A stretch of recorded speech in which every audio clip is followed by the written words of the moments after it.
And good morning, ladies and gentlemen, and welcome to Board of County Commissioners work session. Today's topic this morning is it's a budget work session.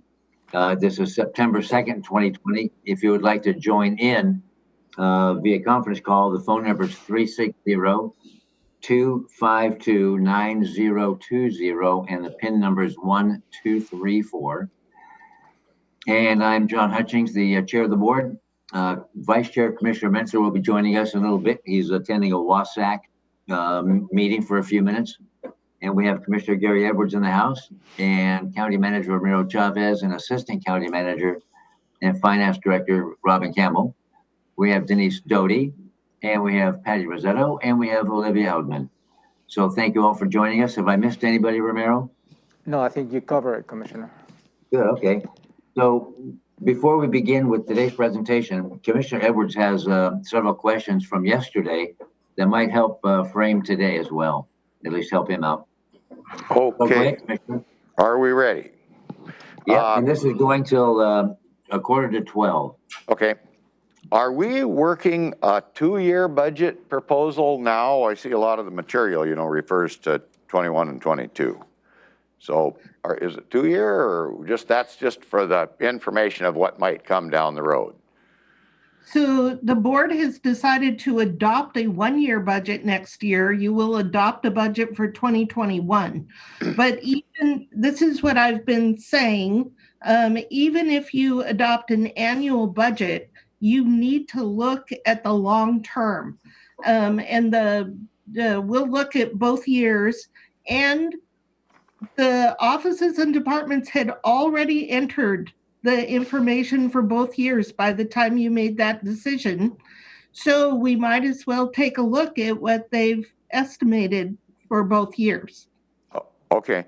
On page 5 of the material that we were given yesterday, on one of the bullets, it talks about liquor tax, and did we have any idea of the marijuana change that was going to take place there? Is that considered is liquor and marijuana kind of lumped in the same area? No, liquor and marijuana are separate, but okay. Marijuana will not increase. Even if the revenue to the state increases, the legislature has set a fixed amount that will go to a local government. It's capped, and we receive as much last year as we're going to receive next year or any future year unless the legislature raises the cap. Okay, thank you. Under property tax collections on that same page, collections are lower than forecast and down 3.4 million. Can you tell me a little bit about that? What's going on there? I thought, or is that a standard amount each year that we don't bring in? Is there something unique about that? No, I am pulling up the document. I don't have it in front of me just yet. So it's on page 5 from yesterday. Great, I'm catching up with you.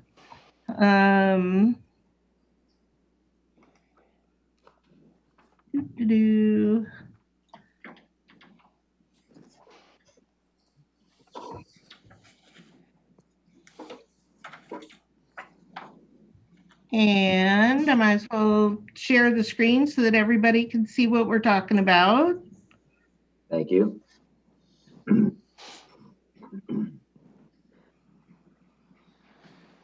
Get this out of my way. All right, so page 5. Mm-hmm. And ask me again. Under property tax collections, it says they're lower than forecast, down 3.4 million. That is for the state of Washington. Oh, that's the whole state? All of the items on this list are for the state. Okay. That's what it says at the top. Yep, okay. Then on, let's see.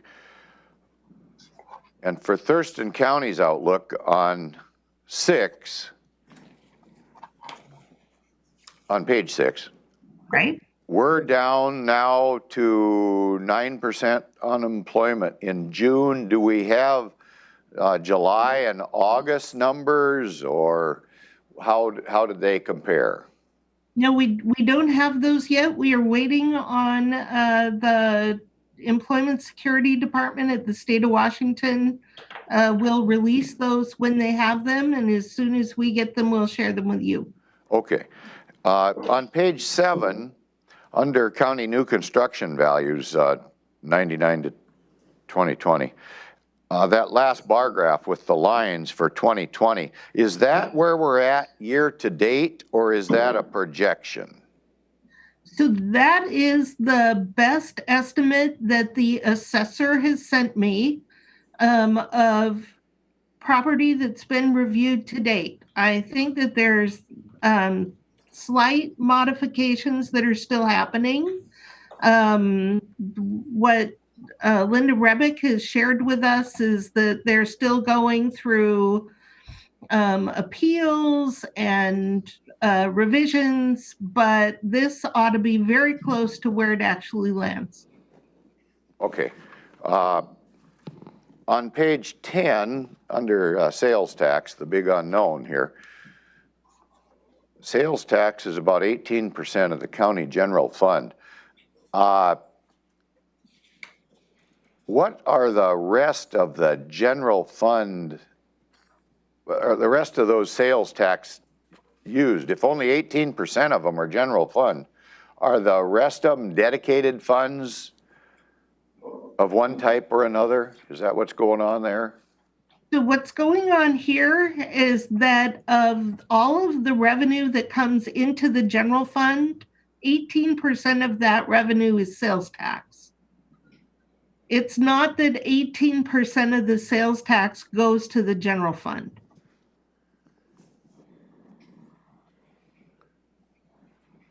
Okay.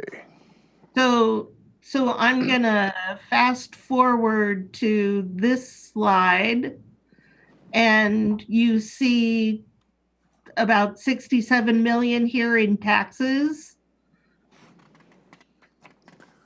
18 million of that, 19 million this year is sales tax. So of this $111 million, 19 million is sales tax. That's roughly 18% of the revenue. Okay. Then back to page 11, Thurston County sales tax revenue. That last bar graph again, I know you've got a question mark there by 2021, but is the 2020, is that year to date, or is that an estimate? That is a projection through the end of the year. To the end of the year, okay. Right.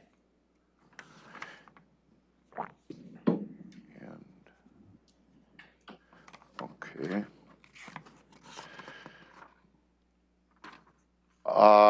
On page 14, is the information here under 2020, is this under 2020, is this pre 2% cut on the budget or post 2%? I mean, we made a 2% reduction. So are these figures for the prior or post? This is post. This Okay. includes Amendment 4. And Okay. note that on this page, it is revenue. Yeah. Okay. Okay. Which includes the coronavirus Yes, revenue. a lot So of- that is why you see the 341 million significantly higher. That's at 15 point something in there, right? That is correct. Yeah.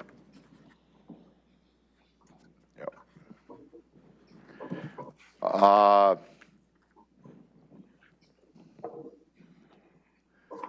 On things like, on page 16, is there any chance so we could have a better understanding that when we're given this type of revenue information, that we could get some idea of either the percentage or dollar amount that would go along with each one of these areas? Like, I don't know how much court fines bring in, or I just don't have a clue anymore. And speeding tickets, that kind of a deal. Marijuana, I always like to know the numbers, because when I'm talking to the public, and I don't know if my seatmates would prefer to have that information with them as well. If not, I guess I'll forego it, but I'm just curious about each one of these areas that we do bring in revenue. I'd kind of like to know what it is, so we do have a comparison to look at.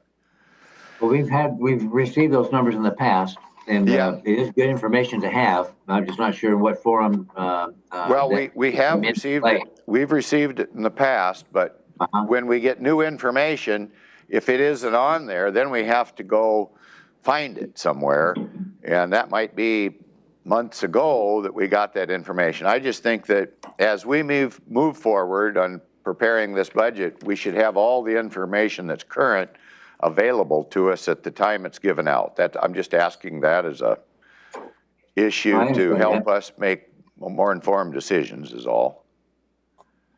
And then I do have a question about, on that same page 16, transfers, other finance sources, transfers from road account to road construction to account for projects. I guess, could you just explain that to me just a little bit? Right. So the revenue for roads goes into a main road account. We have two road accounts. One is the main operations account, and the other is specifically the road construction account. The revenue, which includes the property tax, the state revenue sharing, grants, it all comes in, is booked as revenue into the road account. When we start to spend that money on construction projects, we transfer the money out of the road account into the road construction account. And when you look at that as an example of revenue coming in, is this based on what we got on the past year or potentially what might come in? Is there a known amount there, or is that kind of a rough estimate of what we're doing in the course of a year? So part of the preparation of the budget is any office and department who manages these accounts estimates how much they're going to spend and how much revenue to support those expenditures. So for the road account in particular, the Public Works did revenue estimates projecting into the future, just like all of us did. And they have given to you a list of projects on the capital improvement plan. And so those are budgeted, and they know how much of the revenue they need to transfer to the construction account to cover those costs. But at the end of the day, a forecast is a point in time estimate, and a budget is a plan on what you need, what you're going to receive, and how you're going to spend that money. So all a budget ever is an estimate. Okay. Okay. I think other than I did bring up yesterday at the close of our meeting, I guess, about the possibility of including maybe 18 and 19, just so we have some examples of what really happened, so we have some real comparisons. And that's it. Thank you very much for going over that for me. All right. Good questions. Yeah, good questions. I just like that. I understand in the 30 minutes that we had yesterday, there was a brief overview of what is yet to come. And we're not going to get all the information in one 30-minute briefing. That's we've got months of this coming up, and we're going to get all the information that we will need to make educated decisions Sure. on the budget. So go ahead now, Robin, unless Commissioner Mentor, you've joined us. Do you have any questions from yesterday? No, I see Denise that's shaking her hand now. Okay, no, I see. Oh, hi. I just wanted to provide one more data point for Commissioner Edwards. Since I was collecting data to put together the PowerPoint, the July unemployment for Thurston County has been posted. So I just checked, it was about 10 days ago I did that. July for the county was 10.4%. So it's went up a little bit since April then? Yeah, just Okay. a little bit. Yeah. Okay, So this thank you. chart here, where we're at 9% now, will have come back up. Okay, Okay. thank you. Not anywhere close to the peak. Thank you, Denise. Good, thank you, Denise. All right, Robin, proceed. Okay, so now that we're kind of caught up from where we were yesterday, that was a great way to begin the morning. I am going to see if I can close this PowerPoint, and we're going to jump right in. I'm going to figure out how to close this.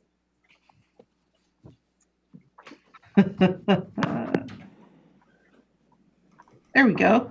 And we're going to jump into what does the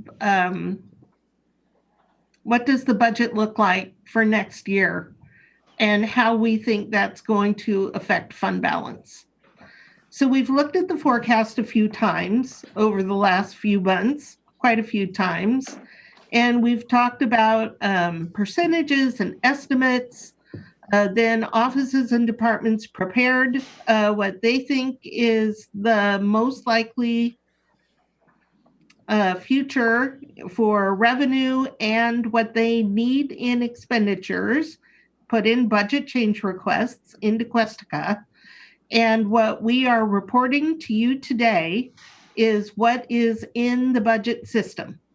So these are the requests that offices and departments have made. I'm gonna share the screen, and Amy gave you 2 pieces of paper so you can follow along on the page. And I need to share my screen. So you should be seeing the spreadsheet that you have in front of you.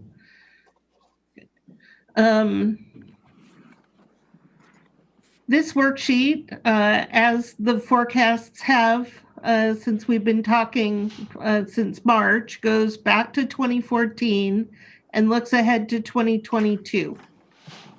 I've not had an opportunity yet to add 24 and 25, but those will come before you make the decisions at the end of the year. What you see in the 2020 column is exactly what's in the current budget. And by that, I mean, this is what is in our financial system. It's the anticipated revenue in the system and the appropriation that the board has approved. So walking down this green column, we have budgeted $43 million in property tax. We budgeted $19.4 million in sales tax, and then all other revenue that's budgeted, $42 million. In Amendment 3, we added $353,000 in revenue. And in Amendment 4, there were reductions, and I've split Amendment 4 into 2 parts because if you remember, it was really a 2-part budget. Part of it were the budget reductions, and part of it was the increases in revenue that we've received for COVID response. So on the reduction side, revenue went down by $59,000. And on the COVID response side, in the general fund, revenue went up $6,262,000 because the rest of that 15.7 million went into other funds. On the spending side, we started with a budget of $108,797,000. In Amendment 3, you added appropriation authority to spend a little over $1 million, about 1.1 million. In the budget reductions, you took away 2.9 million in expenditure authority. And in the ads, with the grant money, 6,262,000, just the same as the revenue that came in, is what we anticipate spending.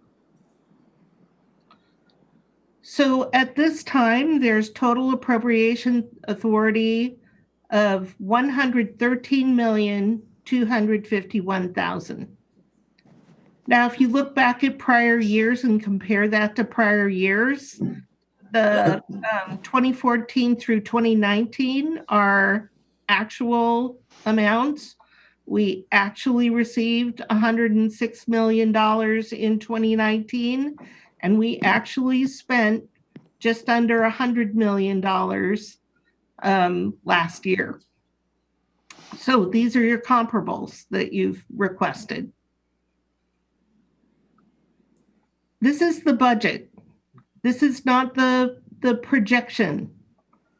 So before we go any farther and start to look at 21 and 22, let's take a look at where we actually think the budget will land in 2020. If all this played out exactly as it sits today, you would have an ending fund balance of about $18 million. However, we know that when you do the property tax, when we do the budget for the property tax, that's different than the levy. We put in more in the budget, and I've tried to explain this before, so if I'm not doing a good job, please ask a lot of questions in a moment. But we put more in the budget than we think the levy is going to be, not by a lot, but we do that because at the time we have to submit the budget, we don't have the final numbers for the levy from the assessor. And the law says that you cannot levy more in property taxes than you publish in your preliminary budget. So we set the levy in the budget, the property tax number in the budget, higher than we expect it to be, so that if new construction or state values or the refunds go up, we have enough capacity in the budget to be able to assess the entire levy. So this year, according to what we've received to date, we are on track to collect 98% of this $43 million. That will bring it down closer to 42.1 million. I'm going to stop there and ask if you have questions about that. Any questions? Don't see any or hear any. Okay.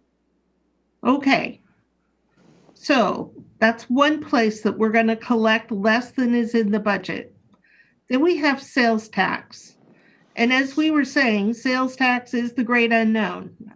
It's been the place of the most uncertainty since since everything closed in March. And it's been the most confusing thing in the last 2 months, when we saw the numbers just pop back up as well as they did. We'd been talking about losing anywhere from up to 13% if it hit and we had the combined impact of the Great Recession all in 1 year because of the way we went off the cliff with this recession, down to 5% after we got the July revenue. We thought maybe it had come in about 5% down, below forecast, not below budget, because the forecast was about 20.5 million pre-COVID. At this point in time, we appear to be on track to be at 1% below budget. So at this time, I'm projecting that we will collect about $19.2 million this year. That assumes less than 5% down in each of the remaining months of this year, so 4 months to go. And it could come in better than that. It could come in worse. With unemployment creeping back up, the state furlough impacts about to take effect, the stimulus in the unemployment payments has gone down from $600 a week to $300 a week, and that $300 will only last about 5 weeks. So we could see a bigger impact, but we've seen retail coming in strong, so it could be better. But right now I'm projecting 1% below budget. What is it now? I mean, where are we at now in comparison to last year? That is the worksheet that I gave you last week. Do you need a copy of last week's? about Well, I just need to know the number. I can make a note of it here in my. We're about 6% above compared to the prior year, and we are tracking exactly on forecast year to date, but that includes pre-COVID months. But okay, could you explain that again? It includes what? Yeah, Hey, Robin, I'm going to make a copy of that and give it to Commissioner Edwards. Go on. Okay. So we've got basically what, 5 months yet to go that we haven't got reports on, right? So That's right. and that's what you're basing the reduction portion of it is, that you're feeling that in the end we're going to start going downhill rather than uphill, basically. Is that it? I do believe that the remaining months are going to be down. I think that I agree with the economists who are experts in this across the nation that we saw a temporary spike and that's going to come back down. I have certainly not projected anywhere close to as far down as any of the economists. I've mitigated that by what I think is possible in our county, but I do believe it's going to be down. And I'm looking for the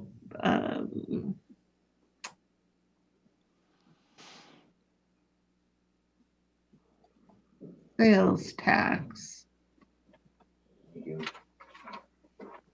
Yeah, the copies are being distributed, Robin. All right. So the commission should have a copy of that. So year to date, with the August revenue, which was $2 million, The August was an increase compared to last August of 5.5%. Year to date, we're at 6.6% above last year. That includes revenue that was pre-COVID spending.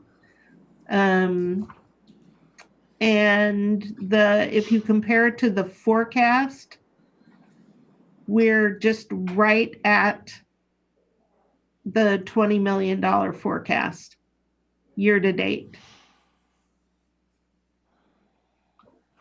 But I'm thinking that in September, October, November, December, and then the balance of the accrual at the end of the year, that we're actually going to be just off this 20 million by about $800,000. Okay. So May and June, we actually did see a reduction. You know. Big drops in April, May, and June. Big drop in May. And these are the unadjusted numbers. So remember when it popped back up in July, this 15.8%. Big part of that was May and June payments that had been delayed. So if we push those numbers back, it doesn't look quite that robust in July, and it doesn't look quite as bad in June. Okay. Thank you. All right. In the all the other revenue, it's continuing to come in, but it's also a little less than had been projected. And I think the new number's about 1.3% down. Hey, Robin, can you zoom Yeah. the spreadsheet so the viewing public can see some of the changes? Perfect. Thank you. Sure. So this number right here is all other revenue. One of the things you see is that even if the entire budgeted amount came in, we've been losing other types of revenue over the last few years. And this is the result of grants. One item is grants that have ended, and another thing is you will recall that we changed to direct appropriation for treatment sales tax and detention sales tax. So that brought both the revenue and the expenditures down in an equal amount. But part of this drop is grants ending, and we're seeing that continue into the future. We're also anticipating that interest will not come in as high. The treasurer's reporting interest rates have dropped tremendously compared to prior years. And Robin, is that's like investment interest? Yes. Yeah, okay. So when you change these three numbers to track closer to forecast, then we're looking at an ending fund balance this year of closer to $16-17 million in that range. And here's the graph. So this year's robust, and we knew that it was going to be, and it's better than what we've been talking about, but we knew that this year wasn't the problem. And you see in future years, the ending fund balance is dropping at an alarming rate. Now, part of that is due to the budget request. So let's start to look at next year. Hey, Robin. Oh, before I go to next year, yeah, Romero. If you drop down on the column 2020, Yeah. are we making an assumption about reversion percentage? So I was just about to talk about that Okay, before we thank you, go. thank you.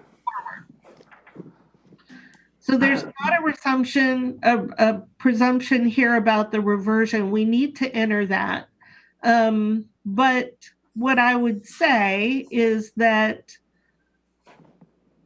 this budget includes the reductions. It's high because it includes these expenditures for the coronavirus money. But what we're waiting on now is the offices and departments. Not all of them have submitted their second quarter financial plans. And Denise has reached out to them and we're waiting for their numbers to come in. So rather than assume just a flat reversion, which at this time would be anybody's guess because of the budget cuts and people are trying to be conservative. So anything I enter there would not be reasonable necessarily. We're waiting to see the financial plans so that we can give you what each office and department anticipates they'll be reverting at the end of this year. And that is exactly what I asked the question, because the reversion may not be as big as it has been in the past because of the fourth quarter budget reductions. That's correct. So I just want to make sure that is clear for the board. Also, we've got that extra revenue from CARES money, but what happens if that isn't spent by, when is that? October, now it's November, the end of November, the state will sweep it back. So how does that reflect on things? So we just have to make sure we get it done right. Is that right? We're spending it all. We're not Okay. sending it Yeah. back. Okay. Okay. And that is why you see on the revenue and expenditure of the $6.2 million balance is out. Okay. Yeah, those net out exactly. So let's say for a moment, though, that the reversion was around 1%, which would be $1 million gets reverted back. That would put our ending fund balance at between 17 to 18 million, just under 18. But the future still is going down because what we have is an imbalance between the revenue and expenditure. I guess Robin? oh, go ahead, sir. No, I just want to ask for 21, or no, for 22, is it including the budget reductions at the current rate? Those carry forward in the base. They carry forward, okay, thank you. Because there could be substantially more budget reduction. Well, that's up to you. Yeah, but I'm just saying there could be, that's fate unknown. Right. All right. So if we look now at, let's start to look at 21 and 22. I'll leave that 1% reversion in 2020. But just keep in mind that we'll have a firmer number from offices and departments, hopefully by Friday. So Yeah. Could I comment on one thing there? The ending fund balance, basically, that you keep referring to, that it's going down as we move forward in years. So 2021, 2022, and on out into the future if we don't do anything. That's where I'm coming from when I talk about regulatory reform that could help us to bring in additional revenue through that process. And that's kind of where, rather than doom and gloom, I would like to be able to make those adjustments based on input from the professional trade groups as to what would help them, And then I think we could have a rosier picture if we would make some of those adjustments now to be in place. So if somebody did want to move here and build a house, they could do so. Because we're never going to get ahead of affordable housing if we don't have adequate housing, because it's like collecting coins or anything else. If you don't have enough product, the price continues to skyrocket. So we need to do whatever we can, especially on affordable housing, to make sure we've got adequate housing out there, and that'll keep the price down. So we can get two benefits, where the benefit will be a better financial picture for the county and more affordable housing for those that need it. So just, I guess, a point of interest more than anything else. Thank you. Mhm. Continue. All right. So looking at 2021, the 44 million, again, is based on the levy. That includes new construction of $738,000, and it's more than the levy calculation because of the law and the way we boost it up. So the sales tax, I would say that this projection is probably low. It's the amount that I put into the budget based on a forecast that was done before we saw the August numbers. We'd had July revenue, but not August. And August was a pretty amazing $2 million payment. So at this point in time, I would tell you that this 18 million is probably going to be 19 million, if not more, in my best guess. Because if you think about the conversations we've had about the shape of the economic downturn, the projections are that this is going to be a V-shaped recession unless we have a severe second wave of coronavirus and everything has to shut down again. And we're probably already coming back from the lowest point of the V, although that too could be, that's an assumption. But that's what we seem to be seeing here, is that we're already starting to recover. If that continues at a slow rate, although the state of Washington is estimating that next year is actually going to be a negative growth, I'm thinking that we might see anywhere from flat, which means we'd bring in this 9.2 million roughly, to possibly 1% of growth. So this 18 million could be closer to 19.2. All things being equal. Where are you at on that? I can't see the chart from here. Where's your little cursor, right? Right here. My cursor Okay, is got it, okay. 18,125. Yep, got it. All right. So for the sake of this conversation, let's say that it's going to be $19 million.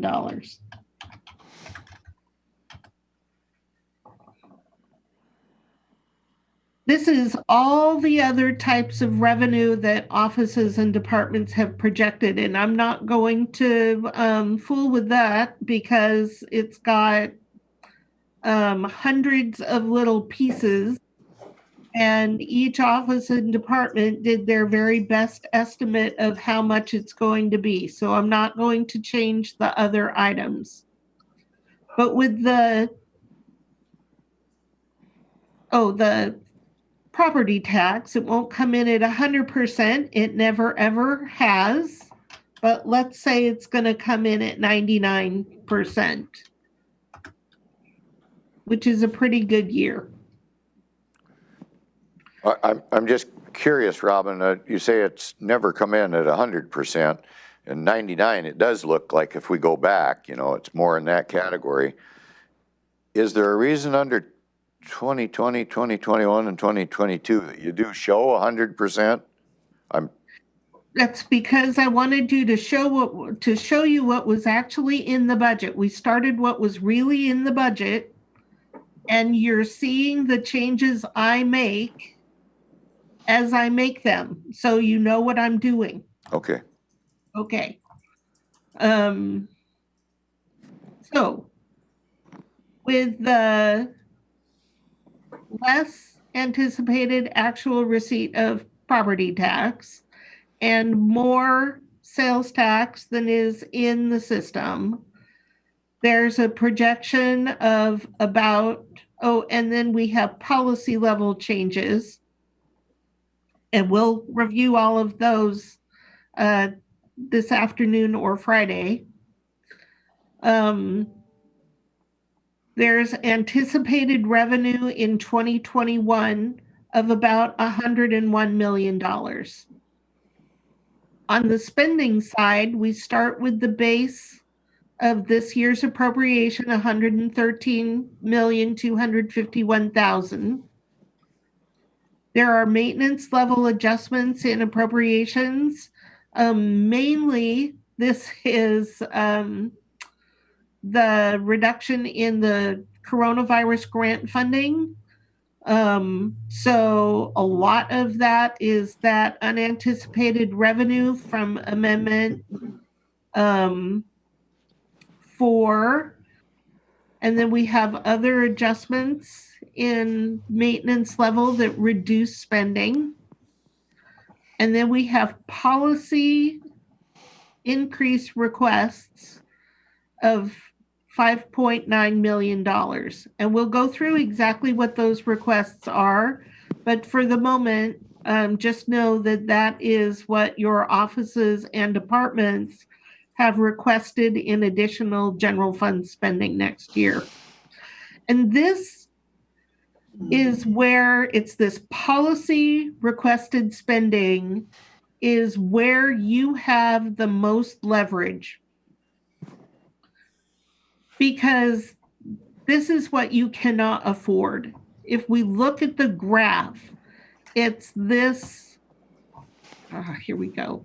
And I'm going to make this bigger. Make it a little bigger still. So if you look at this line, this little dotted line here, that's your expenditure line. Here we are this year, we're anticipating spending, even with a small reversion, spending will be higher than revenue. Revenue is the dashed line. And in the future years, the revenue's coming down, but the expenditures aren't. They go up and they stay up. So what we've got is an ever-decreasing fund balance. And what your challenge is as commissioners is to bring this line down so it's much closer to the revenue line. So what you'll be doing over the next few months is determining, in the next few days, you should determine how much do you really want to spend. And I'll be bringing out the fiscal policy that we talked about at the beginning of the year and never got passed because pandemic. But you should review that financial policy and see how you want to move toward that as a board. that will inform what fund balance you really want to target for 2021. If you want to stick with what we've been talking about for years, a 10 million minimal cash flow target, then this number needs to come down by a few $1,000,000 in both years to get this number back up. If you decide you want to do a little better than just to meet cash flow, then this number has to come down substantially. If, for example, you were to say that you were not going to approve any policy ads, that would bring you to just over a $10 million ending fund balance projection in 2022. That's with no policy ads at all. How about for 2021? Where would we be? You would be at, What are we going to start off with, do you think, for 2021? What are you thinking it's going to be? I think you're going to be at about 17 million. Okay. Robin, Yeah. how much or when will offices and departments receive this information so they know the task, what the task looks like for the commission, for the board, to reduce expenditures to come in line with revenue, get closer? So I haven't put a meeting on the calendar yet. I'll walk through this with fiscal staff, but I can certainly schedule something with elected officials and department directors within the next week or so. But this is what you do every biennium. Well, and now every year again. This is the normal thing. You determine how much you think you're going to have and how much of that can be spent. So as they prepare their budgets and presentations to the board, they'll have all this information and what the big task at hand is. That will help us. Hopefully that will help us, Right. as it guides them in preparing their budgets. Well, they've already prepared their budgets. So their piece is done. Yeah, that's right, they have. Yep. So Commissioner, on the meetings, they will be scheduling with offices and departments. You're going to be hearing their justification related to, in 2021, related to the additional $5.8 million. Okay. And as Robin has stated, we cannot afford the $5.8 million in 2021 of additional spending. So the task of the board is going to be, what is the board going to be approving, if any, additional expenditures as a result of that request? And when you say we can't afford that 5.8, is there a number that we think we can afford? Well, Or is it zero? Well, it goes back to the ending fund balance. If we keep the $5.8 million, the ending fund balance is at 7.5. Can you go back- 7.1. Can you go back to the graph that you had before where you eliminated the policy level requests and then show us where that would put us? Yeah, I'd like to see that again because I didn't get that. Yeah, so that would put us at Right. 2021 would be at what? 13 and then 11. Is that about right? That's yep. 13.4 and just under 11. And as we move forward on this, then will we be receiving from you well, first of all, where we're at on the ending fund balance? I think there's a monthly report that kind of comes out that is projecting towards where we might end up. And then as each one of the offices and departments present their information, we'll have what it was for 2020, the amount, and what they're asking for the increase, rather than just the increase standing alone. Will we have that information? Yes. Okay.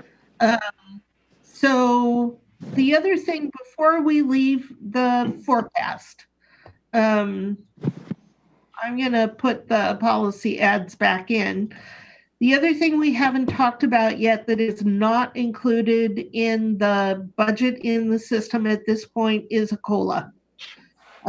Your contracts right now tie the cost of living increase to inflation. And we've assumed a minimal amount of inflation. Inflation's hovering around 1% for last year, and it's not expected to go up by much, but the minimum allowed in your contract, I think, is 1.5%. Yeah, that's the minimum. Yep.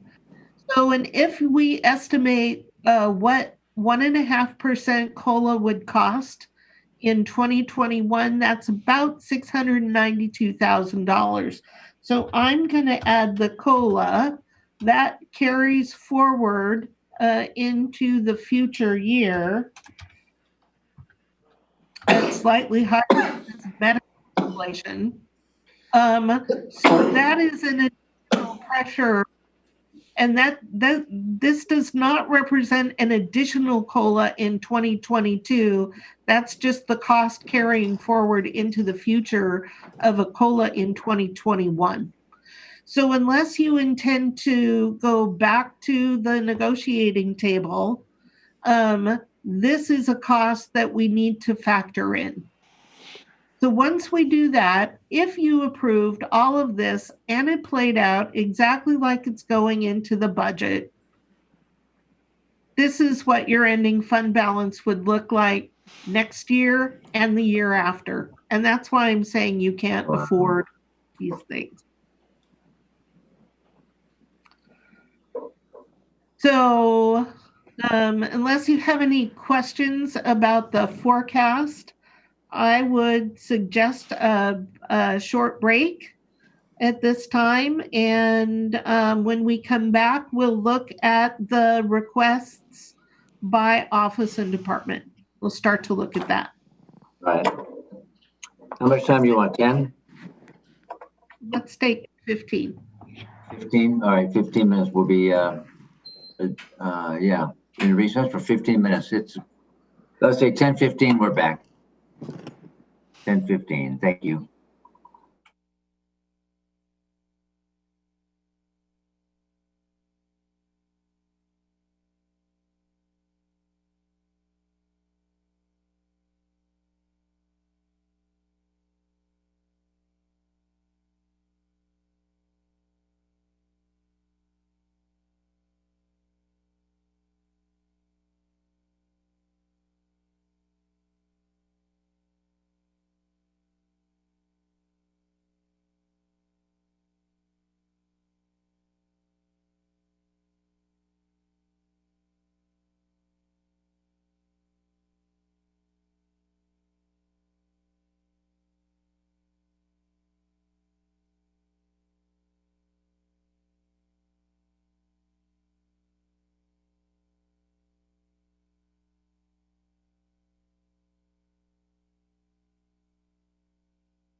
And we're continuing on with the September 2nd, 2020 board work session on budget and back from a break. So Robin, go ahead.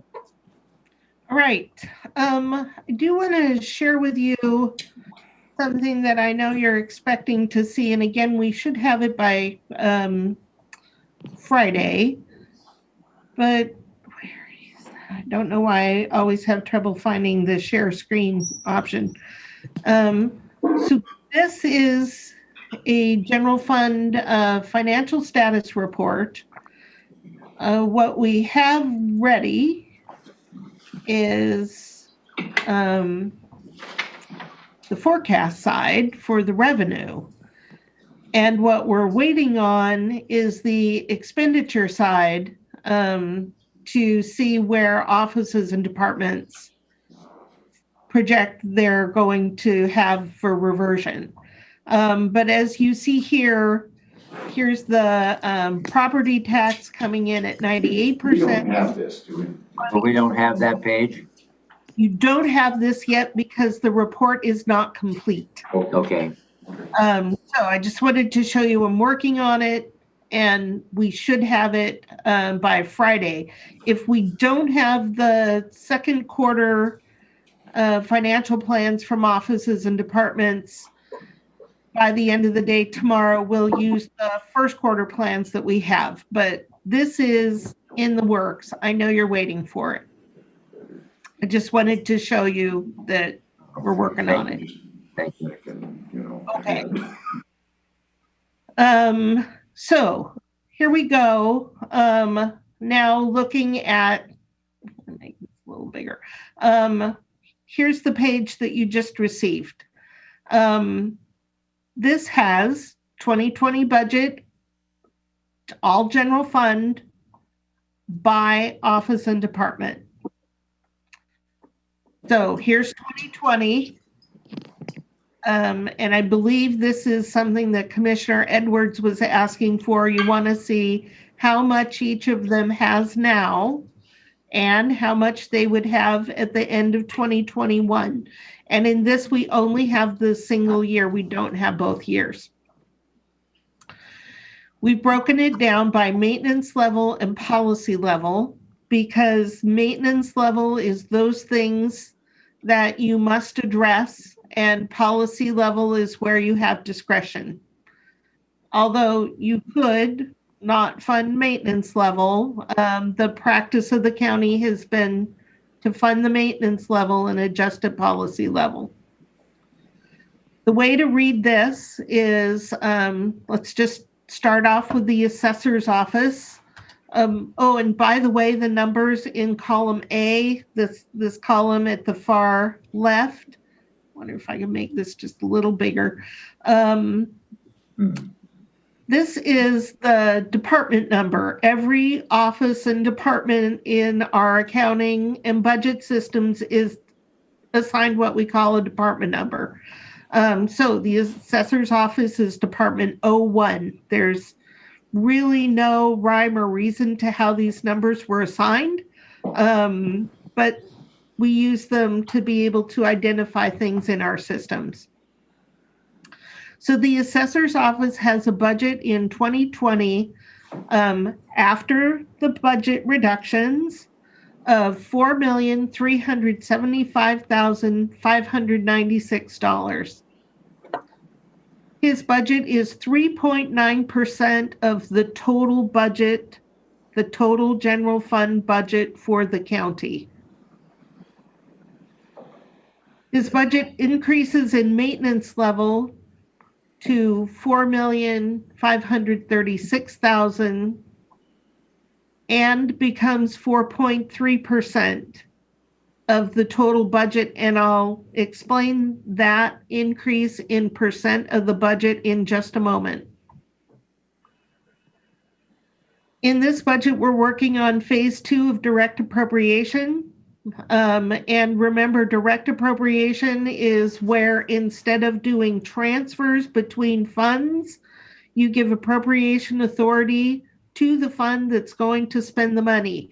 It reduces transfers, it reduces errors, It holds offices and departments more accountable for spending the funds that the board intended.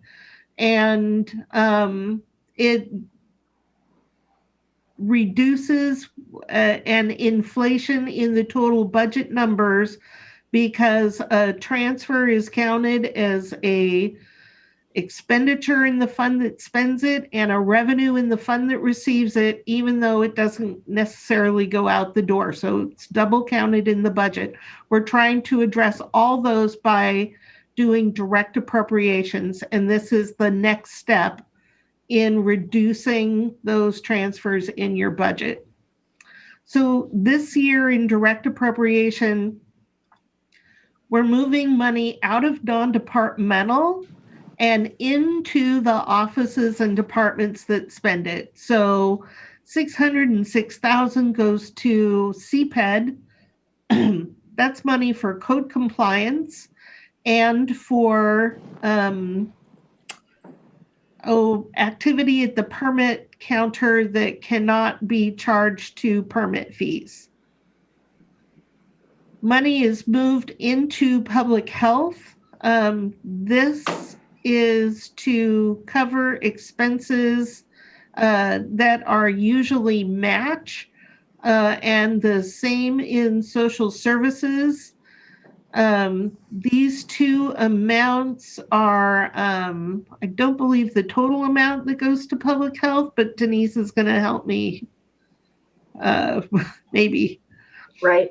No, it isn't the total. It isn't the total amount. We took off some specifics, Right. but the social services part is the special recreation. Right. We're taking direct appropriation in baby steps. And then public works is the part of the amount that goes to parks. It does not include the levy shift money, but it does include the money that comes out of fund balance. So that offsets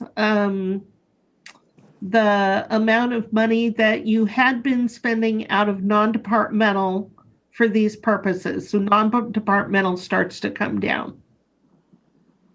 The policy requests, as you see going along the row of the assessor has requested $268,645 in policy requests. We'll take a look later today to see exactly what he has asked for. And of the policy requests, the assessor's request is just under 4% of the total amount of this 5.9 million in policy requests. The assessor asked for about 4% of that.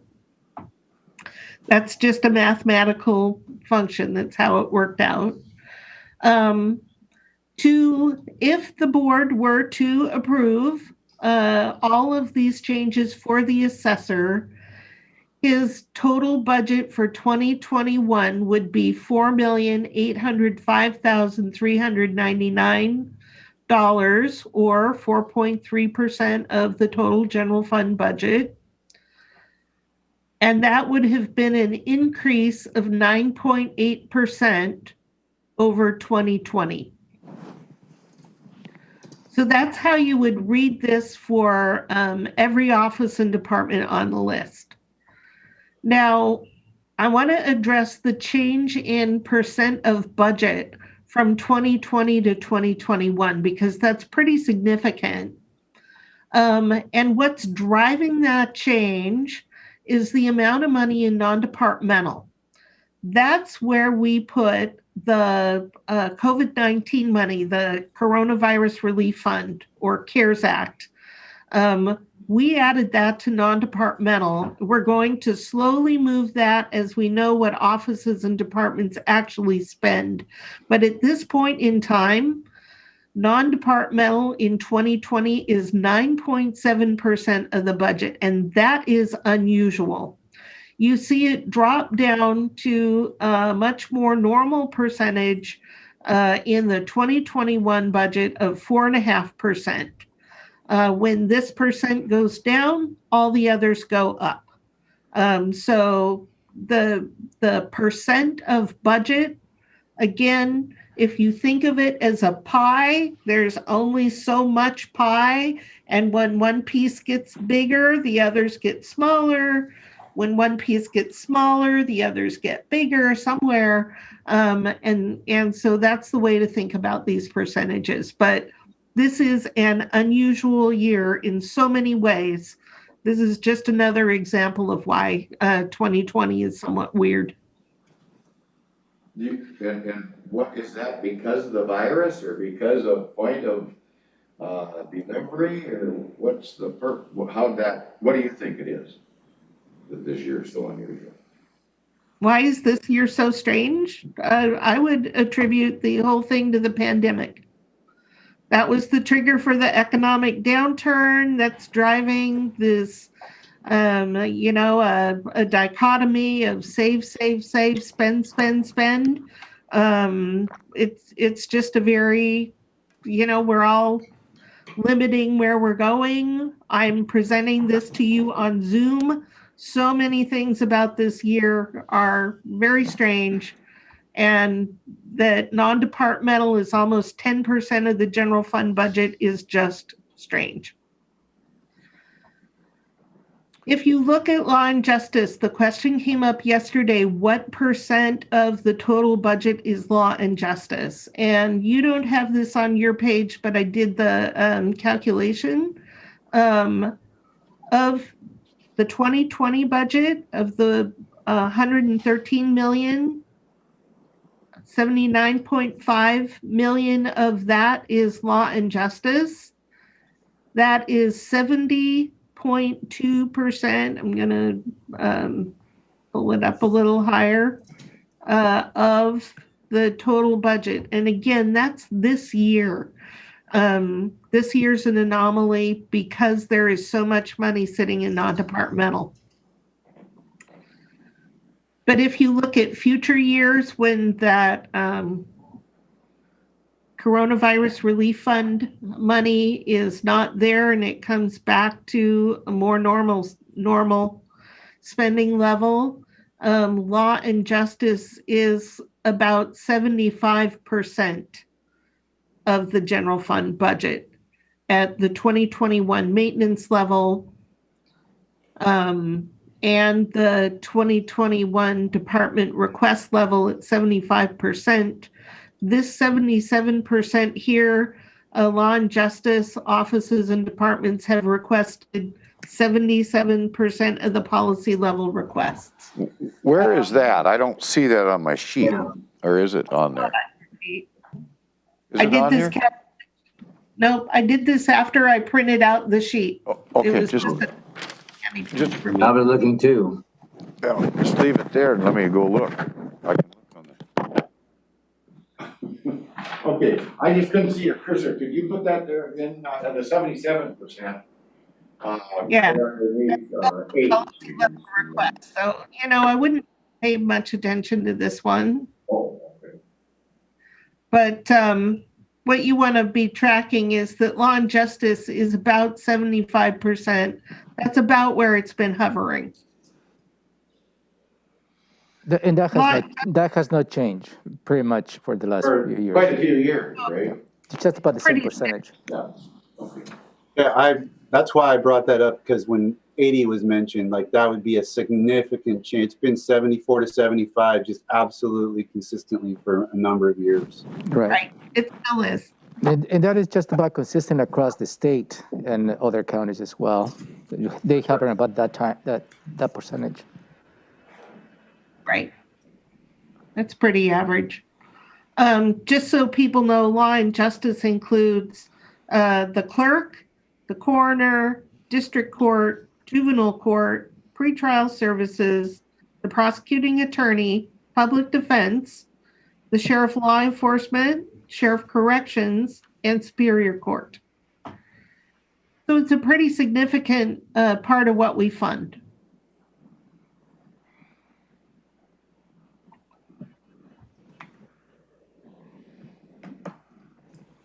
So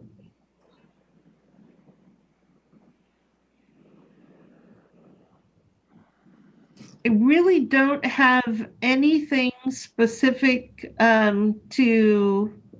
guess that we could look at just a few interesting things about this.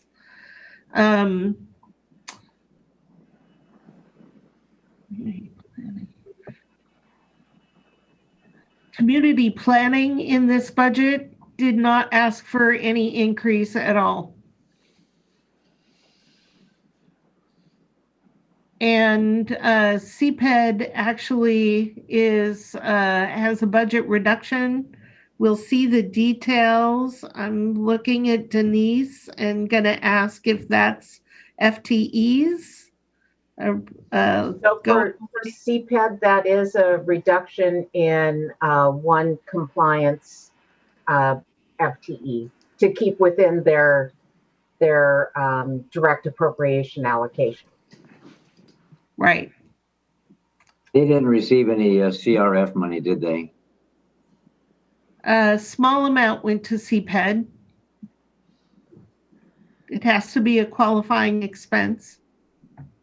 Okay. The coroner did not ask for an increase.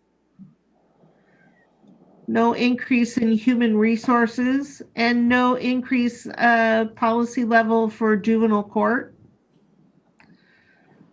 The prosecuting attorney, what you'll see when we look at their budget request is that they are offering to eliminate one position in order to increase two others to full-time.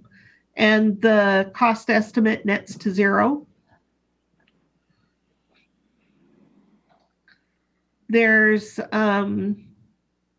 not an increase in public health or public works, mainly because the general fund portion is very small and we're just starting this direct appropriation route, and the bulk of their money is in other funds. Those offices do have budget requests in other funds that we'll see when we do the review. The same would be true of social services. One of the things you see here is the elimination of the state examiner as a department.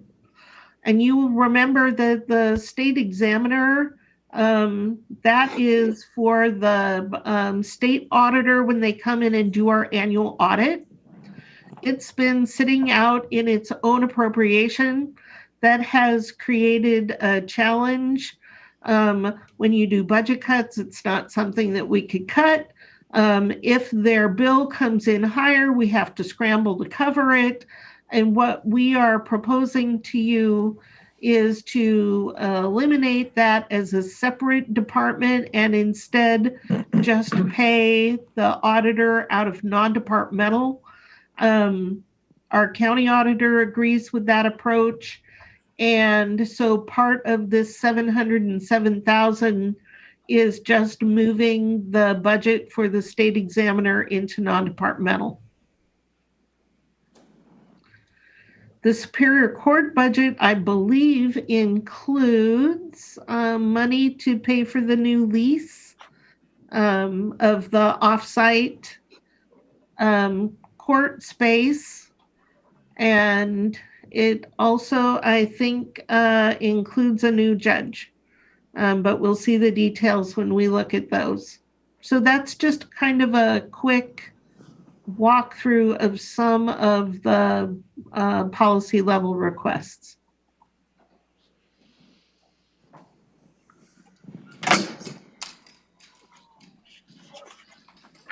And we'll get more detail on the policy level requests coming in. That is the next thing that we're going to do today. Okay.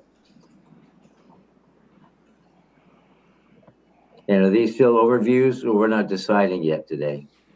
No, you're not making any decisions today. All right.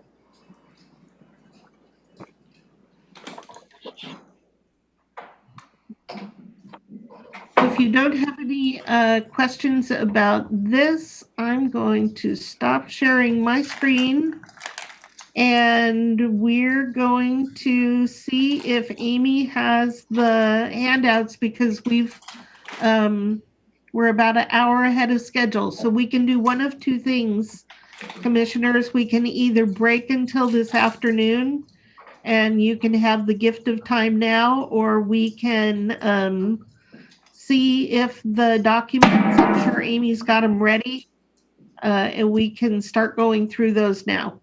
Let me check. Hold on. Did you send the documents to Amy already? Yeah, she had them yesterday or the day before. But if we have the gift of time, I always love the gift of time. But if we continue on, that gift of time can be added at the end of the day. Yes, it could. So let me ask my seatmates, what would you prefer, press on? I would prefer to press on. She is working on it. She needs maybe 5-10 minutes to finalize the printing and stapling. Ty, what would you like to do, press on, or you want the gift of time? I'm good to keep going. Okay, we'll keep going then. We'll Okay. take a 5-minute break till paperwork comes in. Yep. Okay, break time, 5 minutes or 10. Let's go 10, Commissioner, yeah. All right, 10.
Back again, September 2nd, 2020 for the budget session workshop, and we got all of our paperwork for this session and then some.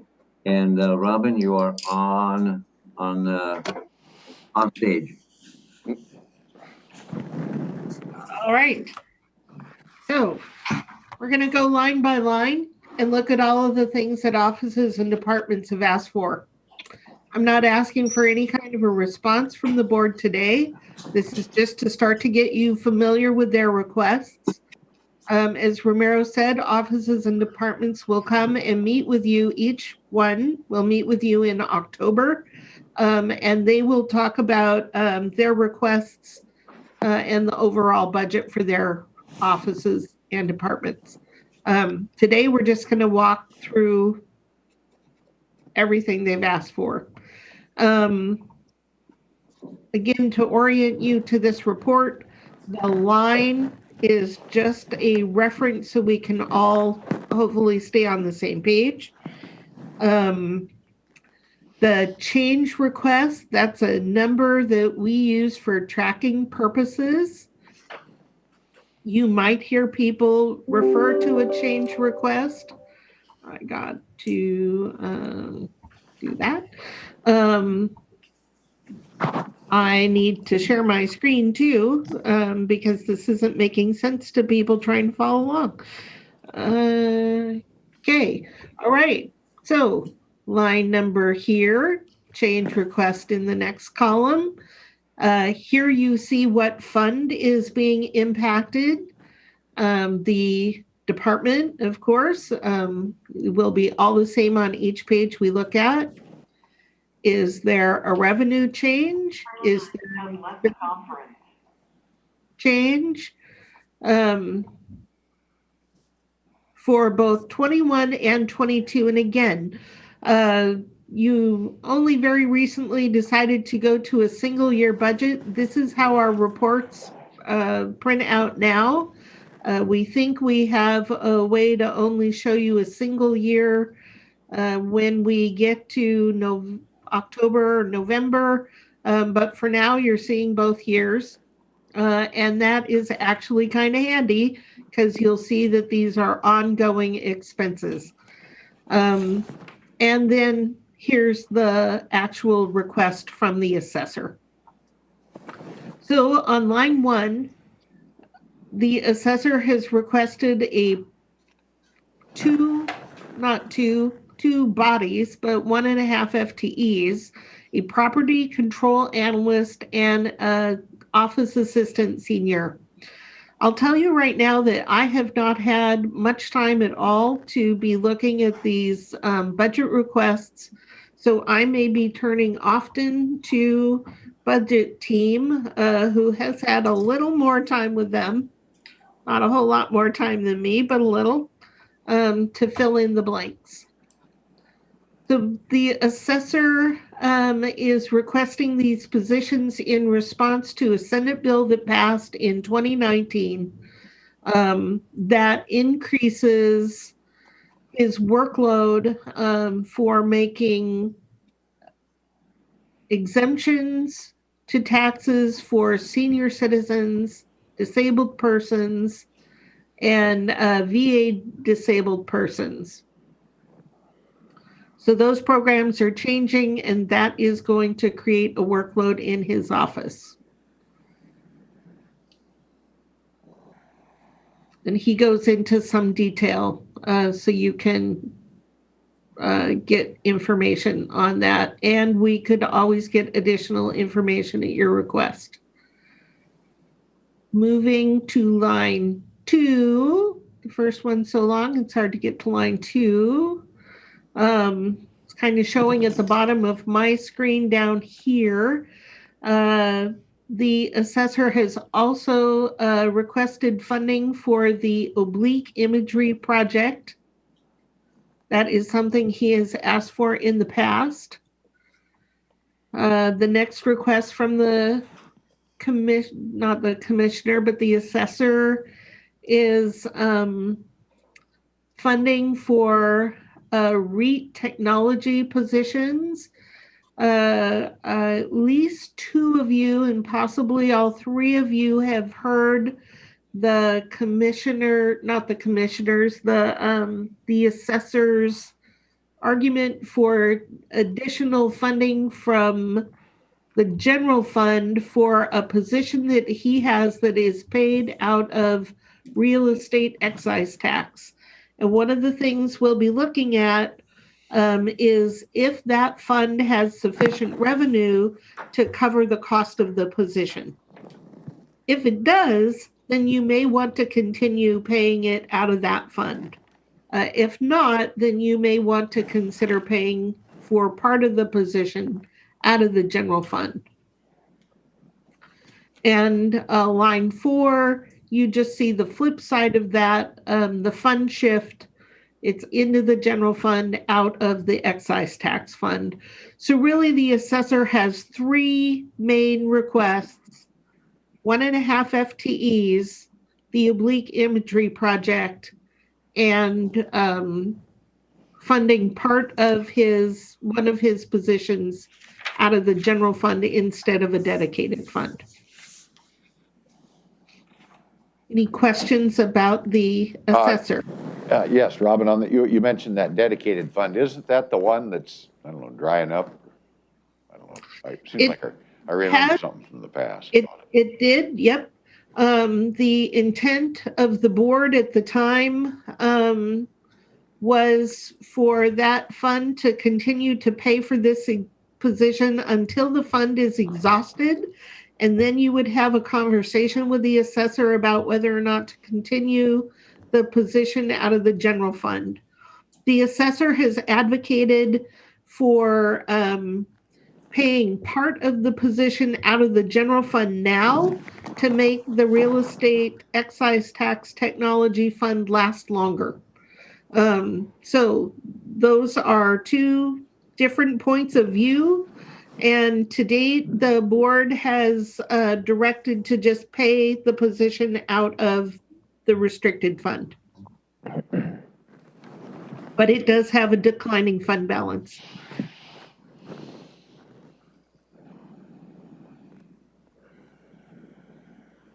Before we move on to the auditor, I would also offer an observation that all of these requests are worthwhile. They're important. They represent needs in each of your offices and departments. I would not say that any of them are things that someone wouldn't necessarily want to fund. They are all worthy of your consideration.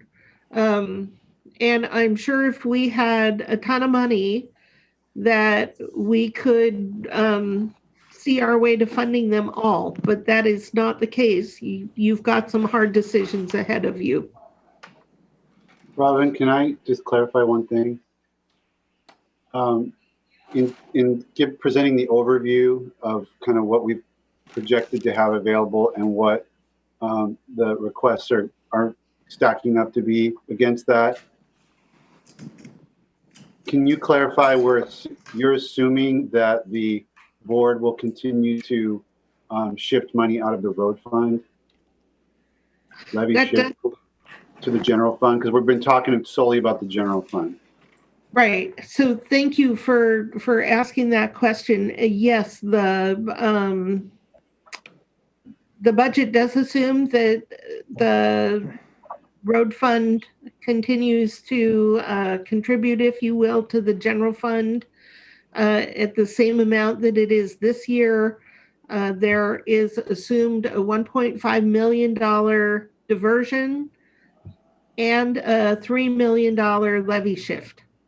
So that is one of the things that you could consider, that instead of some of these policy decisions that you would reduce either the levy shift or the diversion out of the road fund. If you choose to do either of those things, I would need guidance on that sooner than at the time that you adopt the budget, because you certify the levy at the end of November. Another interesting thing in these proposals, and again, I have not spent a lot of time yet looking at each one, but I'm going to guess that we see very few requests to simply have the budget cut that you just took reinstated. And yet, as time goes by, what you will hear is that what they lost this year was never recovered. So that's also something to keep in mind. You may want to just consider reinstating the budget cut that you took or part of that in 2021, rather than doing any specific policy adds and allowing offices and departments to determine how they would use that money. That's something you could consider. Looking at the auditor,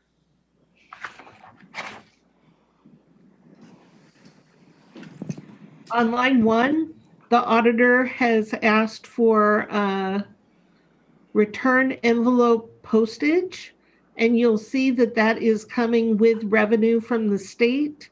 In 2021, the revenue is expected to cover the expense in 2022. The responsibility to pay the postage becomes a cost of the county. And part of the reason for that is I believe that it's 2022 that our revenue for the even year election starts to kick in. Is that return envelope postage? No, never mind, found it. I got it, thank you. I'm one of the auditors. Yep. Requests. Line 2, the auditor has asked to add a security position. And I believe that that is cybersecurity. Yeah, that's cybersecurity.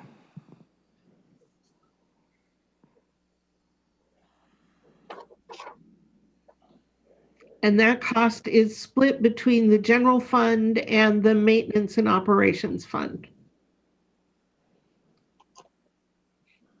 Line 4, the auditor is asking for an additional elections technician.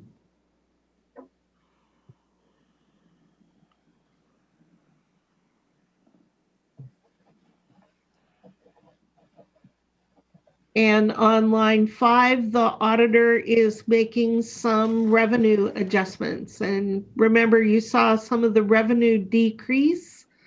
This is general fund revenue. And I'm not sure what specific source this is. Do one of the budget team know the source of the election? So we'll be able to tell you when you go into more detail exactly what this revenue is. On line 7, the auditor is requesting additional staff for work on the historic imaging process, and this fund would be paid for out of the auditor's M&O fund. That fund can be used, by the way, solely for the purpose of preserving documents, and it's supported by a document recording fee. So preservation is the only use of this fund.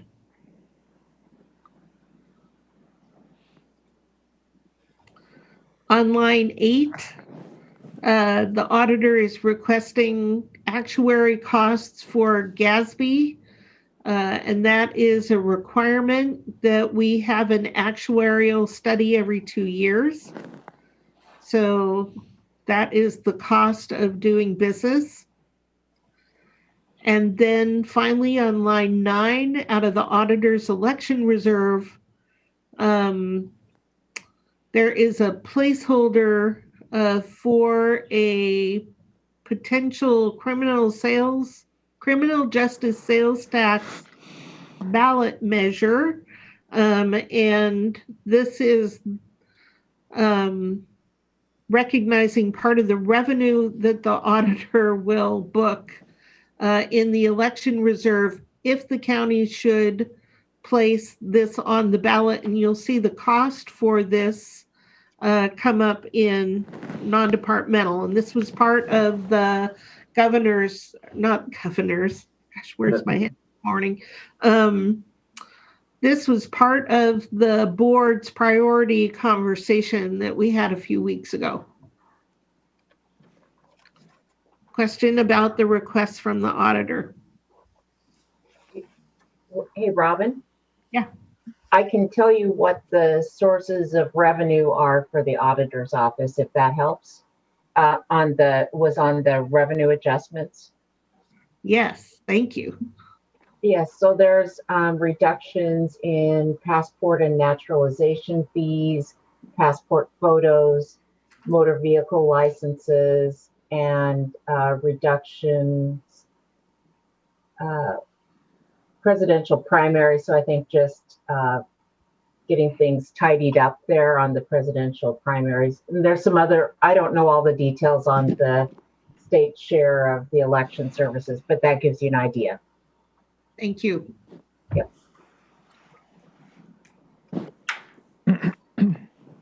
Okay, this could become a very short day.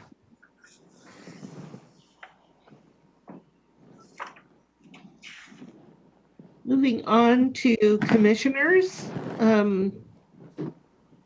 Remember that the general fund is only one fund that you oversee. The commissioners actually oversee quite a few funds.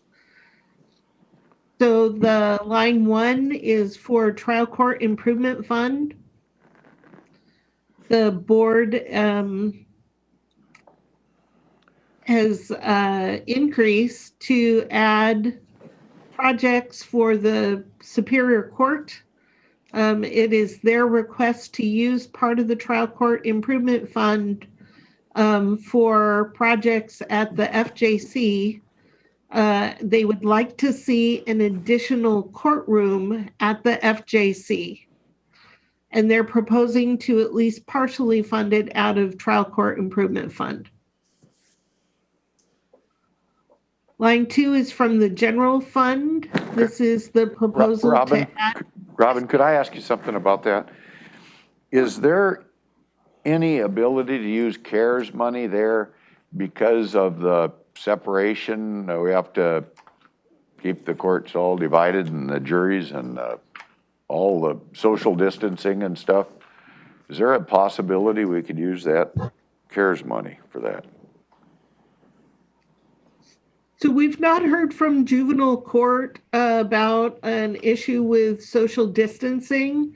If that was a concern, that we could certainly look at that, and we would have been able to use CRF money if there were a need for more space for social distancing. However, we find ourselves at the 1st of September and with a need to spend that money by the end of even November, even with the 1-month extension. It is very late to get started on a remodel project of this type of scope. So I guess where I'm going with that is we have the potential of getting additional CARES money. I was thinking that maybe we could have a little more time and be able to utilize it. It's still, the timelines don't change. The timeline does not change? Mm-mm. And in fact, we just received an email from WASAC where the county is going to be receiving just about 5.7 additional in CRF. Okay. And then the additional 5.8 from the Department of Health to Public Health. So the county will receive just about $11 million. But it's still, the expenditure deadline has not changed, will not change, other than November, the end of November. And their request, the statement of need, has nothing to do with coronavirus. It's all just increasing caseload and cases. Well, yeah, but the whole thing was the delays and all that was brought on by this whole virus, so. And if we do move forward, then we have to have all that social distancing and vapor Yeah. barriers or whatever else we're gonna be doing. I don't know, just something to think about. Right. If I thought we could spend it that fast, Commissioner, I would be all over that. But I just don't think we can do the kind of remodel that they're looking for in 2 months, 3 months. We're going to be challenged to have the offsite courtroom ready. So line number 2, moving on, is the criminal justice manager. Again, one of the things that the board talked about in their priority conversation. Line number 3 is the county ombudsman. Also from your conversation about what you would like to consider in the budget and your priorities. This would be someone to assist with the growth in the suburban area. On line number 4 is the diversity, equity, and inclusion program manager that we've talked about that would lead the efforts of the county in this direction. Line 5 is from the real estate excise tax. First quarter, this is a proposal coming from Public Works to create a park and trail fee in lieu of open space program. And you'll see the title says it needs Robin's review. That's always funny when I see my name in there. So I have a meeting coming up with Public Works to talk about that. Conservation Futures is the source of funding on line 6. And it is the increase in money that we can use to provide M&O for our parks and trails. And you may recall that of that fund, we can spend up to 25% of the revenue on parks and trails. So we've just adjusted the amount accordingly based on the estimated revenue that we'll receive. Line number 7 is real estate excise tax second quarter. This is adjustment for the parks and trails capital projects.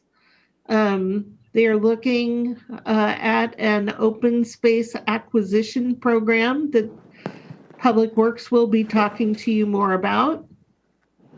These all fall under the commissioner's office because these funds are administered by your office, but these proposals have come from other offices and departments.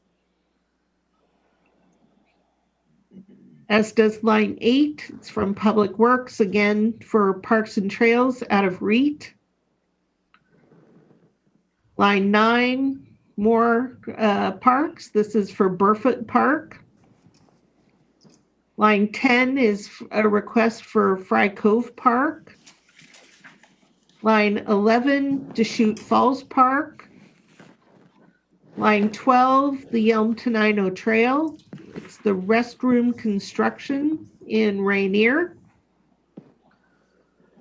Line 13, we continue with Public Works projects out of REIT with Kennydale Park restroom replacement.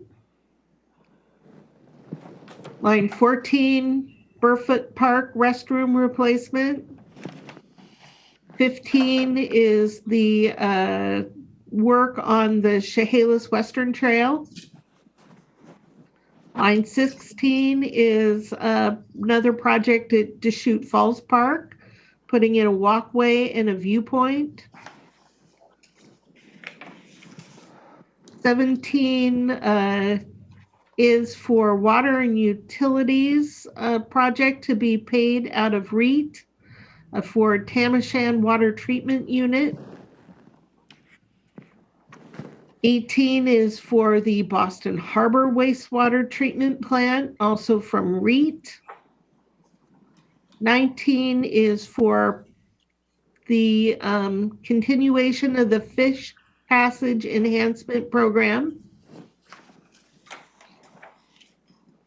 Line 20 is continuing projects out of REIT for US 12 and Sergeant Road Roundabout.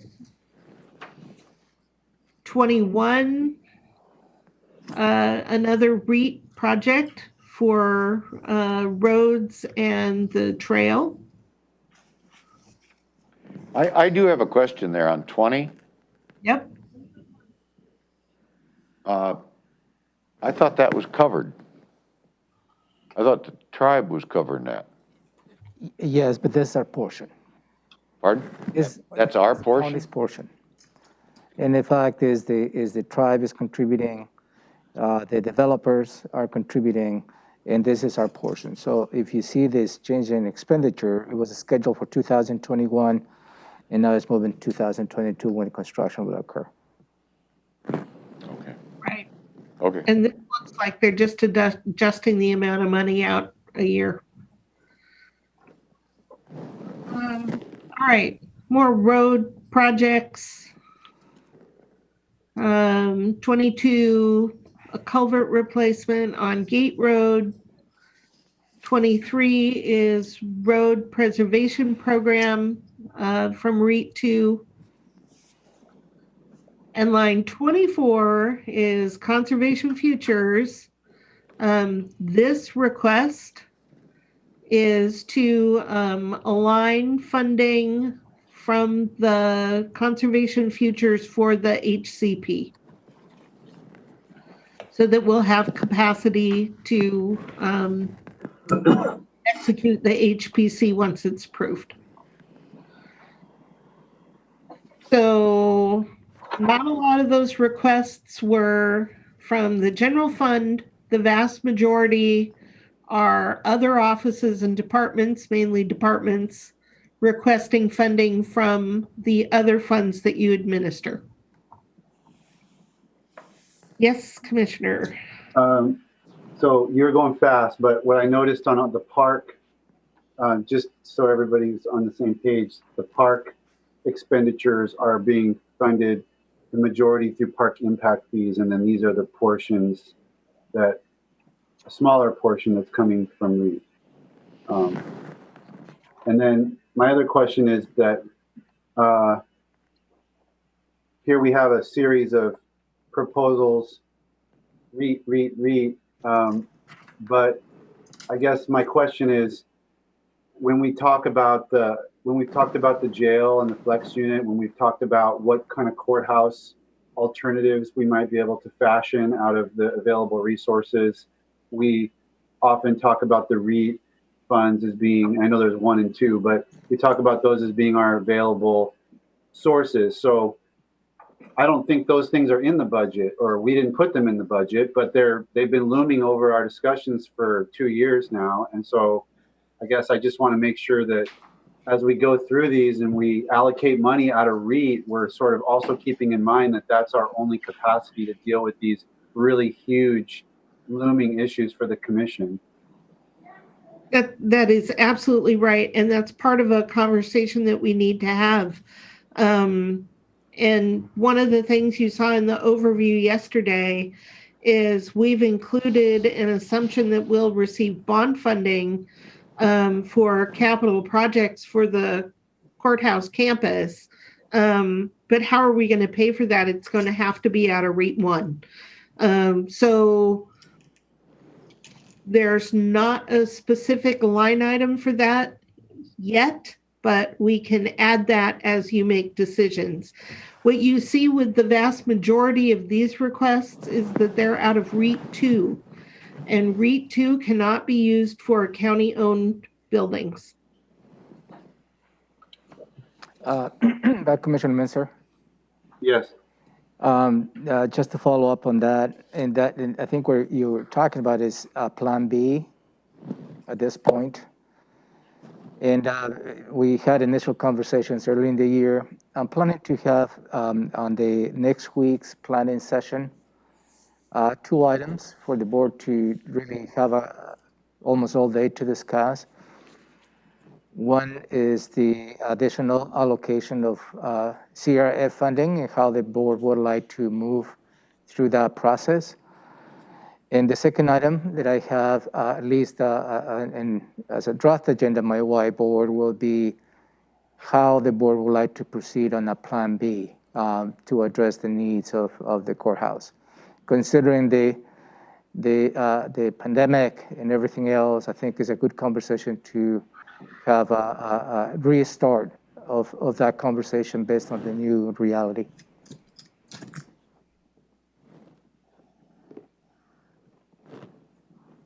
I look forward to that.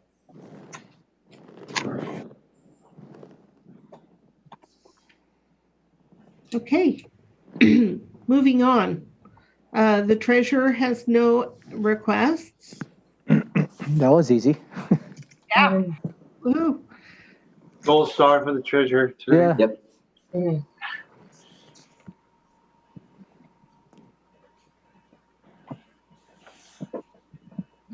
So we are at the office of the clerk. And the clerk is requesting an extension of the positions that are funded from the auditor's M&O fund. And these staff, I guess it's only a half of an FTE, is currently in the process of recording, classifying, and digitizing documents in the clerk's office. They have quite a backlog, and they need to be able to continue the project, and it'll be funded again. You see the revenue. The revenue is from another fund. It's one of those transfers that I was talking about earlier that we're trying to do less of, but they continue. So that's line 1 for the clerk.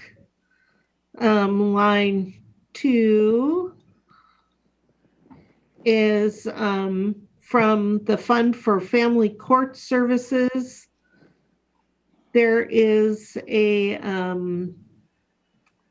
position that is funded by the auditor's office. Oh, this is the other part of that position. So that's still part of the person working on the. So is that a record. half of a position? Is that what that is, that 54 or 55,000 there? Well, no, it is. It is half because the auditor on the fund that you just visited on the is for the recording. The auditor is funding up half of that position, I believe. Right. So I'm not quite sure why there would be revenue and no expenditures coming into the Family Court Services Fund. That's one of the things I'll take a look at. Oh, Olivia knows. Yeah, I asked them yesterday. So Brian was telling me that the 2 positions that you see in the first one, those are positions with end dates that they want to extend.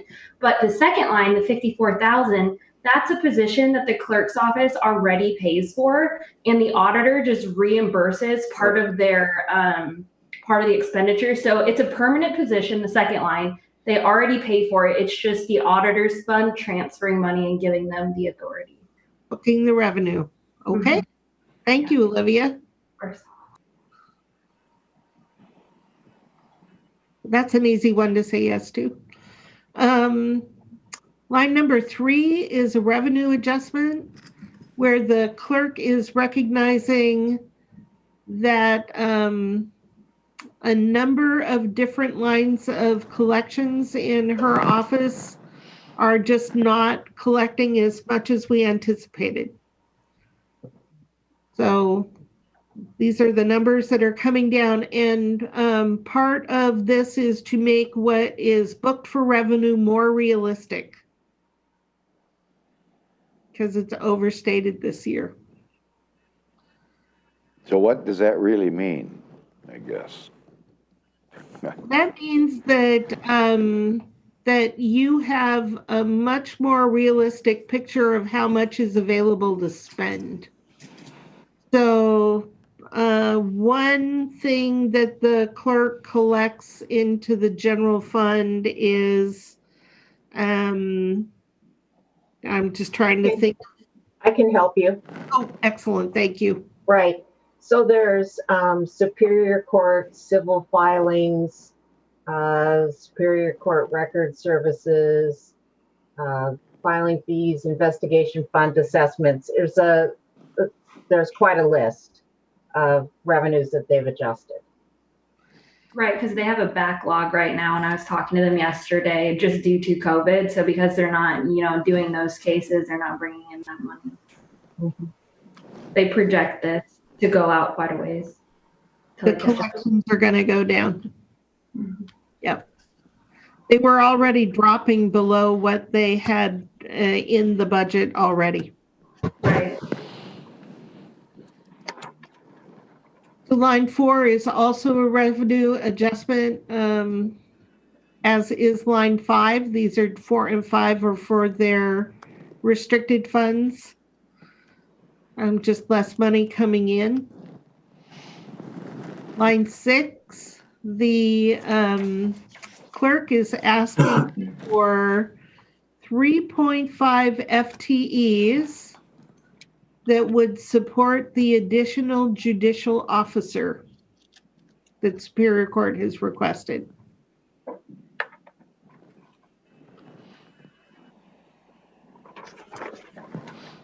And that is the total requests from the clerk.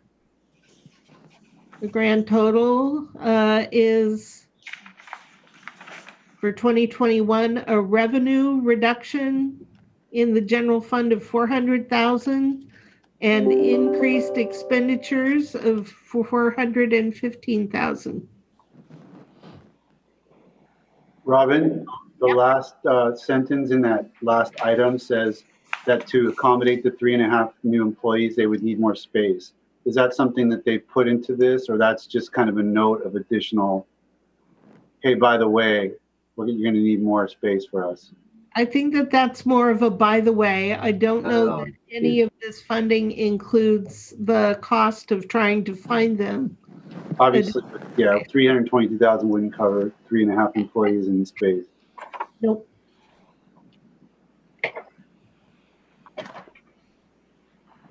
All right. So here we have Superior Court.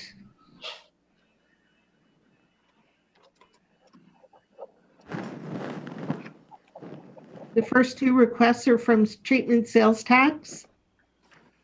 They are requesting funds that it's called the Safe Babies Court. And the court will need to tell you more about that program when you meet with them.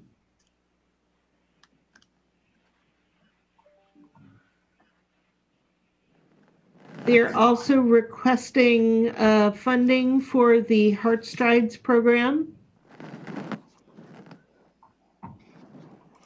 That would be paid out of treatment sales tax, and this would be for the part of a substance abuse treatment program tied to the Family Recovery Court out of TST. Line 3 is a general fund request. It's the $465,000 a year that we're going to need for the lease of the off-campus courtroom. If Congress acts to extend the use of the CRF money, we will use that instead. But at this point in time, we've seen no movement from Congress, so we need to plan accordingly. And this would be paid for from the general fund.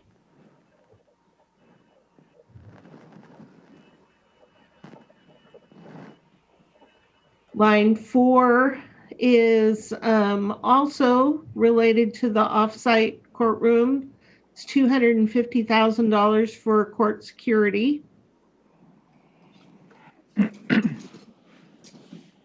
Line 5 is the request for the additional judicial officer, and you'll see that that does not kick in until 2022. So it's not something that you'll be asked to make a decision on for the budget for next year, but it is something just to keep in mind that will be a request coming in the future. Line 6 is for the reorganization of court security.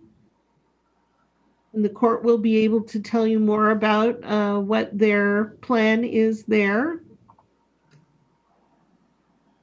Line 7 is the cost of the courtroom at the FJC. Now, they're asking for trial court improvement funds to partially pay for that, but that can only cover a portion of the cost of the project.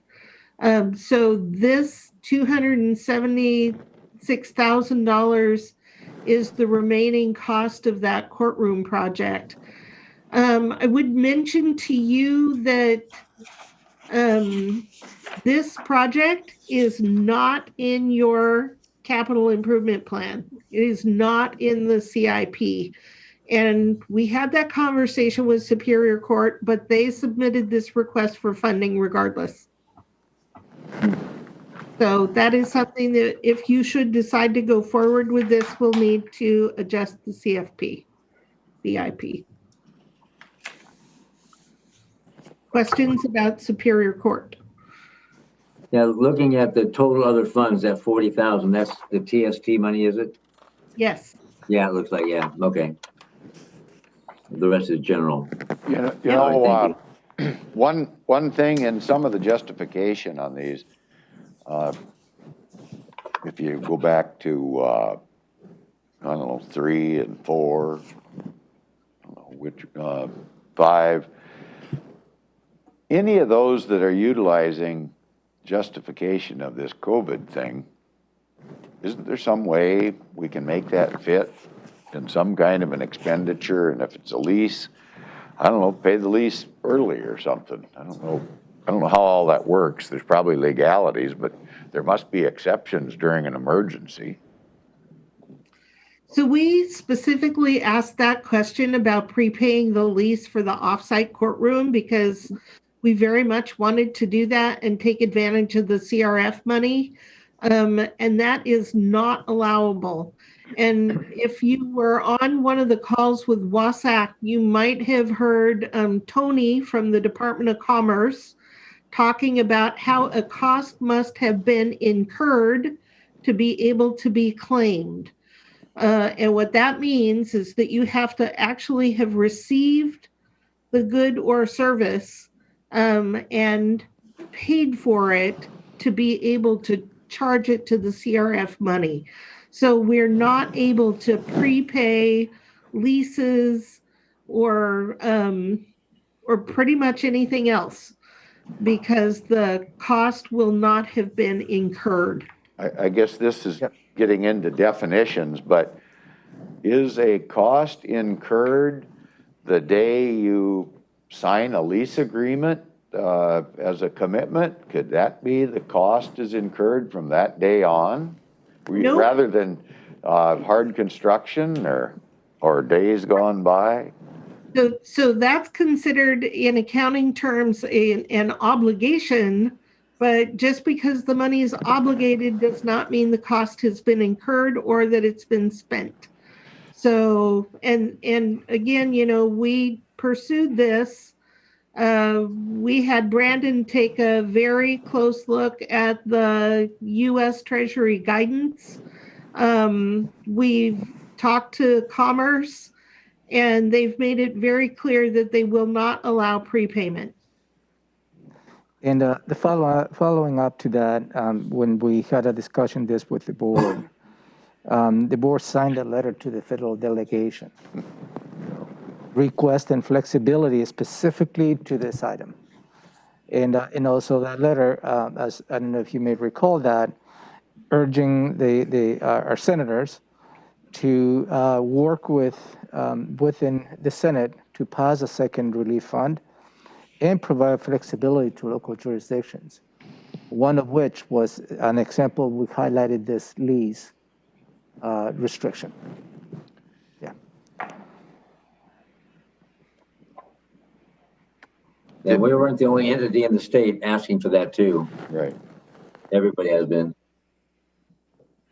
Yeah, we're not the only county that's in this kind of a dilemma. It may not be related to a specific lease, but other programs, they have the same nuance. And in fact, yesterday, we just had similar conversation on with WASAC, and I believe another county was asking for help for businesses in 2021. And it was the same conclusion. It has to be for services rendered within the time frame. Right. Right. We can't make an agreement like we have with the EDC. We can't give them the money now and have them spend it later because they're acting as our agent. So it's we've looked at this a lot of ways and tried to stretch, Commissioner, but so far we've been told no. Okay, thank you. We're trying. Yeah, thank you. Yes, we are. Okay, we've got one more. Let's look at one more before we break for lunch. This is District Court. Their first request is for their own dedicated IT consultant. A lot of their work has gone virtual along with all of ours in the pandemic, but the use of technology, even without COVID, has been increasing in the courts. So they're asking for an IT support person. What does Dennis say about that? Good question. There you go. I mean, Especially number 3, the statement of need, number 3, website no longer has IT support.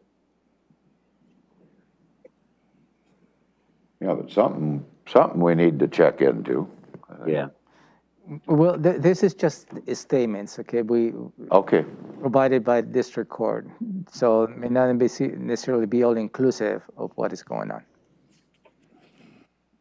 Right. Okay. Right. And you may want to revisit the conversation that you had a few years ago. And now I'm trying to remember. I think Commissioner Hutchings and Edwards were on the board when we talked about, do we centralize the IT support or leave it dispersed? And we went to a kind of a hybrid model. So that may be something that you want to think about as you consider this particular request. Yeah. I remember that. Okay. Line number 2 is a treatment sales tax request for an intensive supervision probation officer.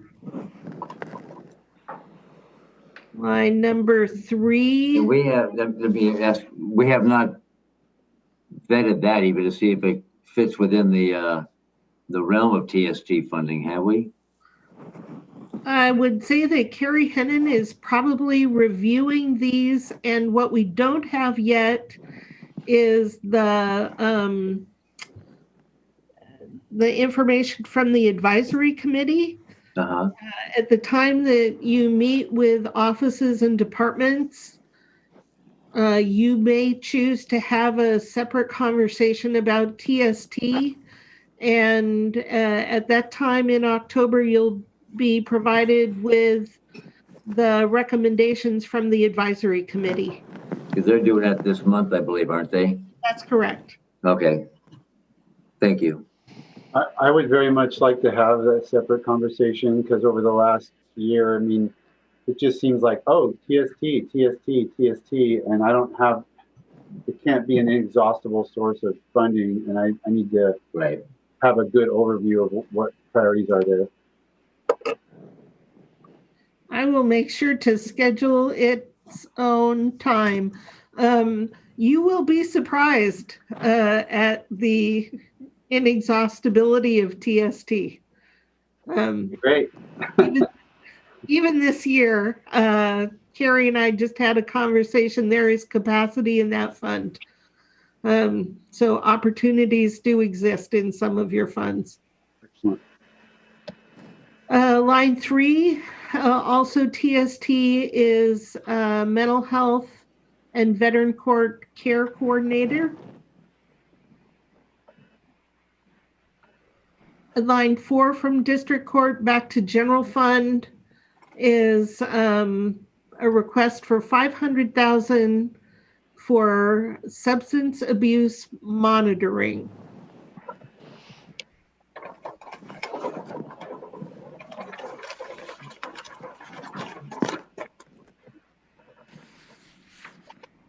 With that, it's time to break for lunch. Okay. Any final questions of Robin or support staff before we break for lunch? Commissioner Edwards? And when we coming back? I think we're scheduled to be back at 13:30? 1:30. Yeah. Okay. 1:30. So we'll be back at 1:30. See you then. Enjoy your lunch.